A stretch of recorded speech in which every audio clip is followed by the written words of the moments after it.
루카가 전한 거룩한 복음입니다. 그때 예수님께서는 또 스스로 의롭다고 자신하며 다른 사람들을 업신여기는 자들에게 이 비유를 말씀하셨다. 두 사람이 기도하러 성전에 올라갔다. 한 사람은 바리사이였고 다른 사람은 세리였다. 바리사이는 꼿꼿이 서서 혼잣말로 이렇게 기도하였다. 오 하느님, 제가 다른 사람들 강도짓을 하는 자나 불의를 저지르는 자나 간음을 하는 자와 같지 않고 저 세리와도 같지 않으니 하느님께 감사드립니다. 저는 일주일에 2번 단식하고 모든 소득의 11조를 바칩니다. 그러나 세리는 멀찍이 서서 하늘을 향하여 눈을 들 엄두도 내지 못하고 가슴을 치며 말하였다. 오 하나님, 이 죄인을 불쌍히 여겨주십시오. 내가 너희에게 말한다. 그 바리사이가 아니라 이 세리가 의롭게 되어 집으로 돌아갔다. 누구든지 자신을 높이는 이는 낮아지고 자신을 낮추는 이는 높아질 것이다. 악마는 열심한 사람들은 밀어서 넘어뜨리고 게으른 사람들은 잡아서 넘어뜨립니다. 그 사람에 맞게 작용을 합니다. 열심한 사람들은 더 큰 열심을 불어넣어서 교만으로 넘어지게 한다는 것입니다. 그래서 우리가 신앙생활을 하면 할수록 성모님이 절대적으로 필요한 이유가 바로 성모님은 겸손의 모형이기 때문에 그렇습니다. 성모님은 겸손의 어머니십니다. 그래서 이것이 안 되면 천사가 마귀가 되는 거잖아요. 그래서 오늘 이 사순식이 가장 중요한 토양, 하느님의 은총의 씨앗이 열매를 가장 잘 맺는 토양은 성모님이죠. 겸손의 밭이니까 하늘나라는 씨앗이 뿌려서 열매를 맺는다고 했는데 역대급으로 가장 많은 열매를 맺는 밭은 성모님, 겸손의 밭이었습니다. 그래서 우리가 이 사순식이 가장 중요한 것은 얼마만큼 내 밭을 잘 일구어서 기름진 밭, 겸손의 밭이 되게 하느냐가 가장 중요하죠. 그래서 사순식일은 겸손을 향해서 가는 시기입니다. 그런 면에서 오늘 복음은 너무너무 중요합니다. 특히 신앙생활을 열심히 하는 사람들, 매일 미사를 가고 나름 성당에서 꾸준히 봉사활동하는 사람들은 특별히 많이 묵상해야 되는 그런 내용입니다.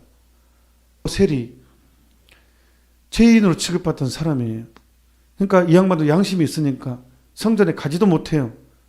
찔리는 게 있으니까. 그래서 감히 하늘을 우러러보지도 못하고. 근데 그 사람이 오히려 하느님한테는 의로운 사람으로 인정받는다는 거예요. 이 사람은 핏이 11조도 안 하는 것 같고 정황상 단식도 한자는 모르지만 안 했을 것도 같고 직업도 바쁘고 또 이 돈을 빨리 걷어야 되니까. 근데 양심의 가책을 느꼈던, 제가 힘들 때 되게 위로가 되는 책이 있었어요. 굉장한 위로가 된 책이 있었는데 마리아 품 안에서라는 책입니다. 이 책에 보면 위로가 됐던 내용이 바리사이와 세리의 비유거든요. 이 너무 정확하게 너무 주석을 잘했어요. 이 책에서. 그래서 이 책을 제가 읽어드리면서 이 강론을 하는 것이 아주 좋다고 생각을 합니다.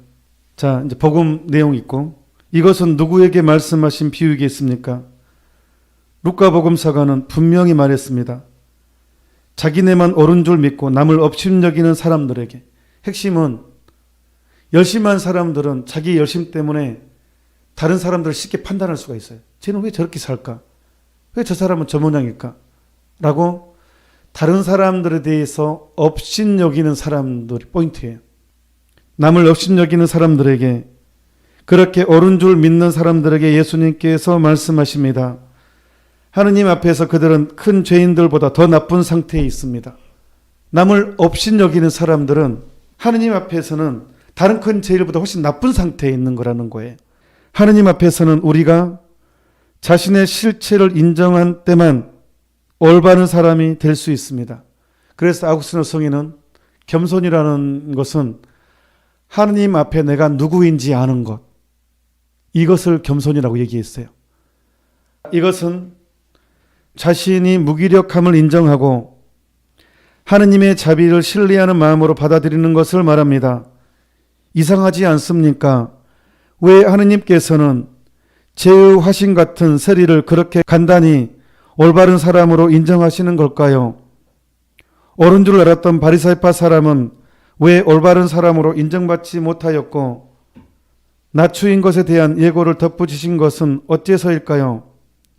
착취하지 않고 사기치지 않고 간통하지 않고 세리가 범한 것 같은 무거운 죄를 짓지 않는 것은 잘한 일이 아닙니까? 그죠? 이거 이상하지 않습니까? 잘했잖아요. 자, 착취하지도 않고 사기치지도 않고 간통하지도 않고 세리가 범하는 무거운 죄를 짓지도 않는 사람이 단식을 지키고 수입의 10분의 1을 바치는 것은 잘한 일이 아닙니까?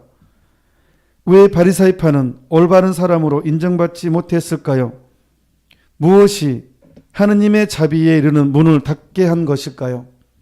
예수님께서는 이것을 비유를 통해서 밝히십니다. 하느님의 마음을 닫게 하는 것은 어떤 중대한 죄보다도 거짓입니다.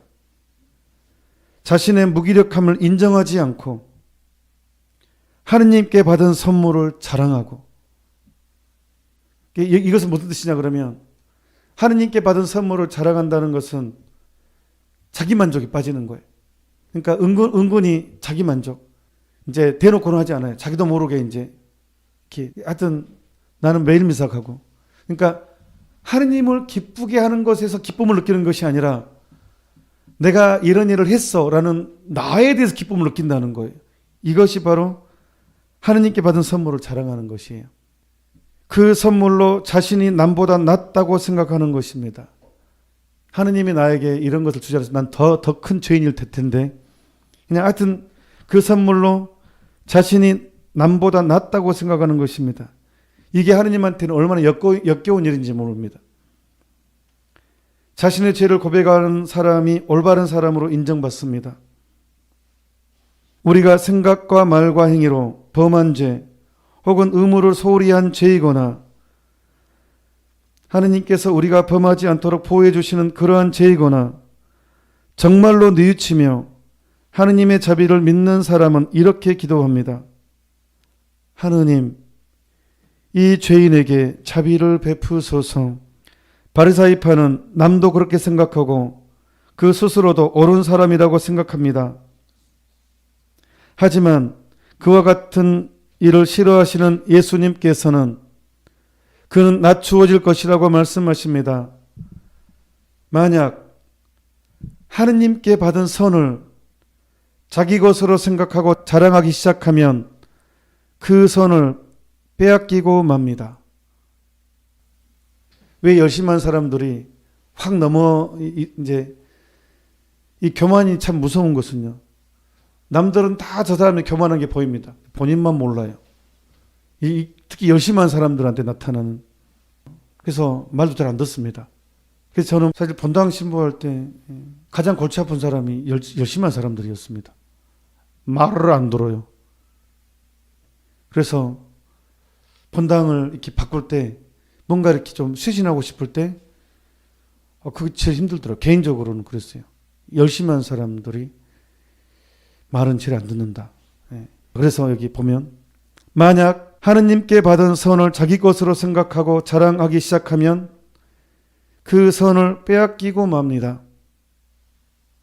그 다음에 큰 주제로 하느님의 영광을 훔치는 자 해놓고 바리새파는 착취자도 사기꾼도 간음하는 사람도 아니었습니다. 사실은 하느님의 은총에 협력했습니다. 하지만 그것을 자랑하고 자신이 남보다 낫다고 생각한 것은 하느님을 못 오간 것과 같습니다. 그러니까 열심한 사람들은 자기 열심으로 빠져버린다니까요. 열심한 사람들은요, 얼마나 겸손해야 되는지 몰라요. 그래서 우리는 성모님이 절대적으로 필요합니다. 성모님 품 안에 있어야 됩니다. 그는 하느님께 돌려야 할 영광을 자신이 받으려고 했습니다. 자신을 높이고 하느님 앞에서 자기 것이 아닌 것을 자랑했습니다. 하느님께 받은 은총을 자기 것으로 하고 다른 사람을 경멸히 했습니다. 하느님 앞에 진실되게 서지 않았고 자신이 죄인임을 인정하지 않았습니다. 하느님께서 그를 보호하지 않았다면 모든 죄를 범할 수 있다는 것을 인정하지 않았습니다. 의무를 소홀히 한 죄, 하느님의 은총을 쓸모없게 하고 악용한 것과 같은 죄를 보지 못했고 범했다고 고백하지도 않았습니다. 그의 삶에서는 모든 선은 자기 것이라고 생각하고 자만했습니다. 그는 하느님께 대해 불공평했고 착취자나 사기꾼이나 간음하는 자와 같은 그가 경멸한 사람들에 대해서도 불공평했습니다.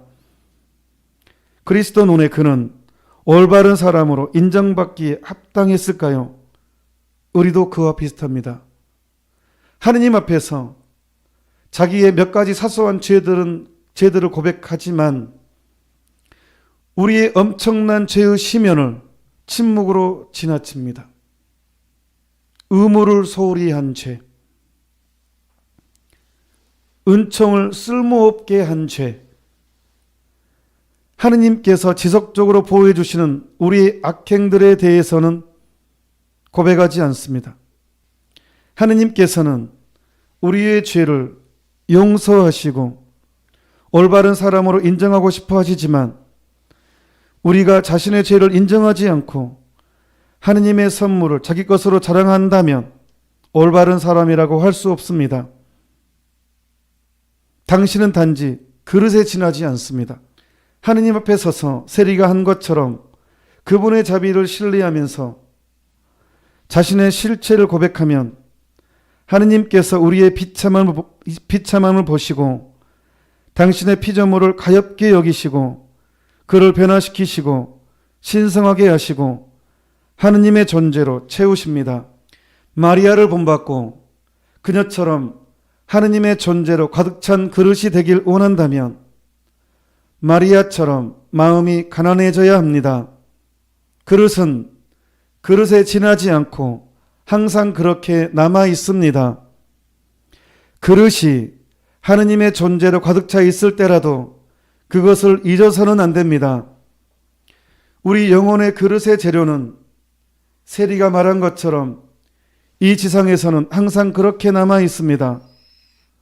하느님, 죄 많은 저에게 자비를 베풀어 주십시오. 우리는 죄인이었고 죄인이고 이 세상에서의 삶이 끝날 때까지 죄인일 것입니다. 그 다음에 이제 이 저자는 요한일서 1장 8절을 인용합니다. 책의 이 내용이 정말 저도 좋습니다. 만일 우리가 죄 없는 사람이라고 말한다면 우리는 자신을 속이는 것이고 진리를 저버리는 것이 됩니다. 세리처럼 기도하십시오. 매일을 세리의 기도로 시작하면 좋습니다. 매일 아침 몇 분간만이라도 여러분이 발을 지니고 있다는 사실을 잊어버리고 하느님 앞에 꿇어 앉으십시오. 새벽부터 무릎을 꿇는 채 다른 일을 할 수 없기 때문에 여러분의 무릎은 세리의 기도를 상기시킬 것입니다. 그래서 이게 무릎 꿇는 기도가 얼마나 중요한지 몰라요. 몸도 하느님을 경배하고 내 몸이 마음을 또 이끌기도 하거든요. 세리는 이렇게 기도했죠. 오 하느님, 죄 많은 저에게 자비를 베풀어 주십시오. 마음속에 깊은 고요함으로 하느님 앞에 서려고 노력하고 자신의 죄, 하느님께서 깨닫게 해주시는 죄나 우리 기억에 남아있는 죄나 우리를 괴롭히는 유혹을 인정하십시오. 여기에서 시작하여 다른 죄들도 다 고백하도록 하십시오. 어떠한 죄를 깨닫는다면 하느님께 이렇게 고백하십시오. 주님, 만약 당신께서 저를 보호해 주시지 않는다면 저는 다른 모든 죄도 범할 수 있습니다. 여러분이 만약 십계명과 7개의 주된 죄를 염두에 둔다면 자신의 죄를 고백하기가 쉬울 것입니다. 근데 문제는 사람들이 십계명도 배우지 않았고 내용도 모르고 실제정도 모르기 때문에 사실 고해성사거리가 없는 거예요. 이것이 문제예요. 고해성사 보라면 내가 뭔 죄를 지었간데 왜 자꾸 죄죄하는 거야? 내가 뭔 죄가 있는데 십계명을 모르고 실제정을 모르기 때문에 죄를 몰라요. 고백성사 할 수도 없어요. 이것이 비극입니다. 세리의 기도로 기도하면 하느님께서 성전으로 삼으신 우리 인간이 어떠한 그릇인지를 알게 됩니다. 세리의 기도는 하느님께서 그렇게 보잘것없는 그릇인 우리를 당신의 존재로 채워주시는 것에 대해 감사하는 마음을 우리 안에 불러일으키실 것입니다. 자주 이렇게 반복해 보십시오. 주님, 저는 당신의 사랑을 이해할 수 없습니다. 저처럼 보잘것없는 그릇 안에 계시려 하시고 저처럼 죄 많은 이에게 다가오시는 것을 저는 이해할 수 없습니다. 하지만 이 모든 것에 감사드립니다. 하느님 앞에 될 수 있는 대로 자주 세리의 자세로 서 보십시오. 특히 미사 때나 영선체 때 그러한 제사로 서 보십시오. 위선자인 바리사이파 사람들처럼 미사에 참여하고 주님의 몸을 받아들인다면 특히 하느님을 못 오가는 것이 됩니다. 바리사이파는 교만의 죄 때문에 결국은 하느님을 증오하고 죽여버리게 되죠. 예수님을. 교만이 쌓이면 거룩한 것에 증오심을 느끼게 됩니다. 바리사이파는 교만의 죄 때문에 지극히 거룩한 성사인 성체 성사의 뛰어난 힘에도 불구하고 변화되지 않습니다. 이게 비극이에요. 이 교만이 있으면 지극히 거룩한 성체 성사의 뛰어난 은총에도 불구하고 사람은 변화되지 않습니다. 내가 오랫동안 신앙생활을 했는데도 변화되지 않은 것은 딱 결정적인 이유, 교만 때문에 그렇습니다. 20년, 30년, 40년 신앙생활을 해도 내가 변화되지 않는다. 교만 때문에 그렇습니다. 바로 이 책 저자가 그걸 지적합니다. 하루 중 여러 순간의 화살기도 형식으로 세리의 기도로 기도하십시오. 자, 이걸로 마무리하겠습니다. 저는 죄밖에 없습니다. 하지만 주님께서 저를 사랑해 주시니 감사합니다. 그래서 이 책 제목이 마리아 품 안에서예요. 성모님을 죄인의 피난처라고 하시죠. 그래서 우리가 성모님을 온 마음으로 다해서 그분에게 내 인권을 드린다면 반드시 내 인권을 줘야 돼요. 그분께 봉헌하는 거예요. 내 인권을. 나는 그분의 종이 되는 거예요. 이것이 진실로 이루어진다면 역시 나도 모르게 세리의 기도는 내 삶에서 이루어질 것입니다. 잠시 묵상합시다.